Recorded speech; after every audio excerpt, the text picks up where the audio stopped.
महाभारत में जो कृष्ण भगवान थे वो कौरवों के बीच गए संदेशा लेके, आखिरी संदेशा। वहां पे भी उनकी भाषा देखिएगा, आप महाभारत अगर सीरीज देखिए तो भाषा देखिएगा। दुश्मन से भी इस तरह से बात कर रहे थे जैसे लगता था गुरु जी से बात कर रहे हैं। ये भाषा की मर्यादा। लेकिन आज ये वही श्याम की धरती है, ये वही पुरुषोत्तम राम की धरती है जहां लोग तहजीब भूल गए कि यार बात करना कैसा चाहिए। ये वही पुरुषोत्तम राम थे जिनके अपने भाई लक्ष्मण जी को जब शिक्षा लेनी थी ना तो रावण के पैताने बैठे थे कि ये शिक्षा लेना है तो उसके पास झुकना पड़ेगा यहाँ पर। लेकिन आज हम लोग भूल गए हैं कि हमें बात में तो इतना आजकल वो तहजीब ही नहीं रह गया है कि इतना रफ बोल दो कि दुश्मन किसी से पूछा, एक लड़का पूछा तुम्हारा क्या हाल है, तो कर है खराब है, ठीक कर दोगे। जब हाल है भाई, आप सबकी जिंदगी में कुछ कठिनाइयां आएंगी, ठोकरें लगेंगे, लेकिन ठोकर खा के संभलना भी जरूरी है। ठोकरें खाकर भी ना संभला तो ये मुसाफिर का नसीब। राह के पत्थर तो अपना फर्ज अदा कर चुके हैं और कभी भी मुश्किलों से घबराइएगा नहीं। कोको कोला कंपनी जब स्थापना हुई थी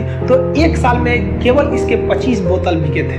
कंपनी का दिमाग हिल गया था। लेकिन आज के समय में दुनिया में हर जगह कोको कोला बिकता है और इसने तो फिजिक्स को उल्टा कर दिया। लोग कहते हैं ठंडा मतलब तो कोको कोला। भाई साहब, ठंडा मतलब वो होता है जिसका टेम्परेचर कम हो। लेकिन इतना भी कहा कि इसके आगे लोग भूल गए कि ठंडा मतलब कोको कोला नहीं होता, ठंडा मतलब वो चीज जिसका टेम्परेचर कम है। ये मत सोचिए कि एक महीने में क्या होगा, एक साल में क्या होगा। आप ये सोचिए कि अभी जो 24 घंटा आपके पास, इसमें आप क्या कर सकते हैं इस 24 घंटे के अंदर अंदर। क्योंकि कुछ पाने के लिए कुछ खोना नहीं बल्कि कुछ करना पड़ता है। इस समाज का एक दस्तूर है कि आप कब सही थे ये कोई याद नहीं रखेगा, लेकिन आप गलत कब थे ये कोई भूलेगा ही नहीं। तो इस दस्तूर है, ये सबके साथ होता है, इसे लेकर चलना है। समाज की जब दर्द और कड़वी बात जब ये दोनों सहन होने लगे आपसे तो समझ जाइएगा आप जीना सीख गए। हम भी कभी कभी महिलाओं को, लड़कियों को कुछ कुछ बोल देते हैं, आप बुरा नहीं मानेंगे। देखिए क्लास की भी जो लड़की रहती है वो भी समझती है। और जब तक हम हैं किसी के भी पढ़ाई में पैसा बाधा नहीं आएगी। हम शुरू से यही कहते हैं कि अब राजा का बेटा राजा नहीं बनेगा, राजा वही बनेगा जिसमें योग्यता होगी। क्योंकि गरीबों को छोड़कर हम देश को आगे नहीं ले जा सकते। ये बचवा जो है, देखिए गरीबी कितनी बेशरम चीज हो। बेचारा अपने छोटे भाई को कंधे पर लिया है और आगे पेट पालने के लिए पान बेच रहा है। कौन सा यूनिवर्सिटी इसको पढ़ा देगा? कौन एडमिशन देगा इसको? ये पढ़ लेगा दिल्ली में 1 लाख रुपया 2 लाख रुपया फीस देके। ये बड़का बड़का ऑनलाइन जो कंपनी बैठी है वहां पे 60,000 70,000 रुपये ये फीस दे पाएगा?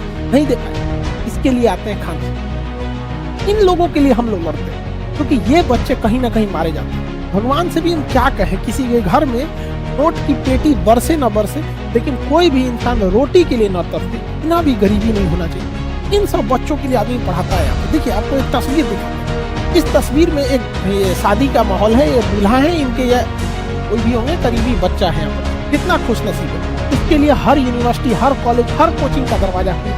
लेकिन इसी की शादी में ये महिला को देखिए, ये लाइट लेके घूम रही है, अपने सर पे लाइट लेके जा रही है। और इस महिला का संघर्ष देखिए, इसके एक छोटे से बच्चे को गोद में ले रखा है। अब इसका जीवन का संघर्ष देखिए, छोटे से बच्चे को गोद ले रखा है। इसका ये भी एक बच्चा है, एक इसका नसीब भी है, और ये भी एक बच्चा है, इसका नसीब है। इसको सारा जगह दरवाजे खुले, इसके लिए बंद रहेंगे दरवाजे। लेकिन याद रखिएगा, खान अभी जिंदा है, तब दरवाजे बंद हो जाएंगे, फिर भी हम इनके लिए लड़ते रहेंगे। इस बच्चे को भी पढ़ाएगा इंसान।